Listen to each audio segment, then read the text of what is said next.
Here's an Oasis dehumidifier. I just switched it off now, so it's making a bit of a weird noise. It looks like something from the 80s or 70s. It's really cool, but sadly, I don't think these kind of dehumidifiers are energy efficient. So,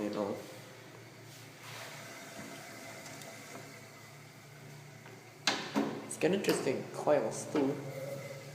Fortunately, I don't really get to see it much. Yeah. There's no fins or anything, I can't see any fins.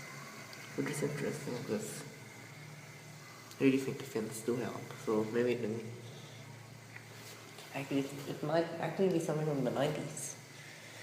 When maybe from the 90s these things did not have fins. I really think the fins would do better in these though, in these coils. You know what I mean? Yeah, no fins. Yeah. Very vintage coils with stuff like that.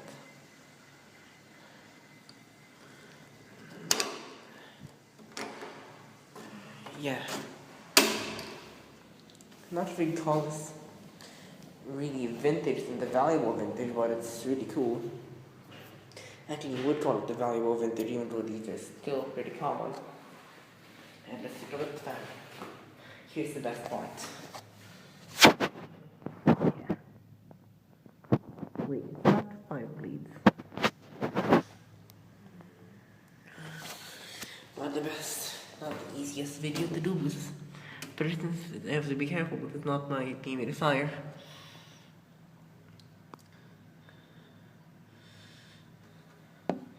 You just don't find enough of those gas heaters they saw a lot in Japan.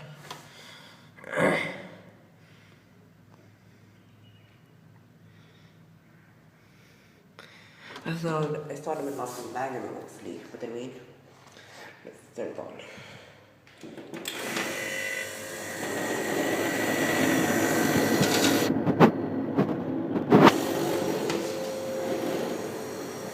Pretty loud.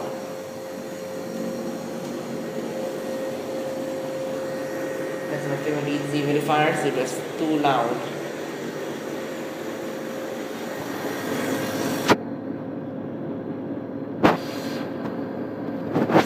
Take a look back.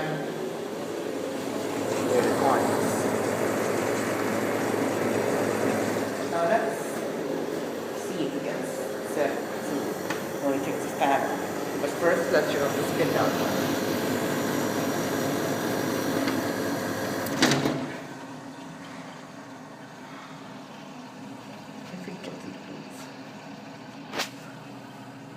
If not, then I'm sorry.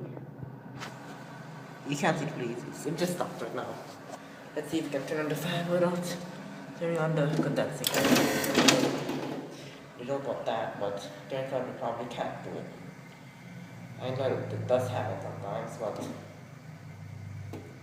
when it's not a humid, maybe we can try that. But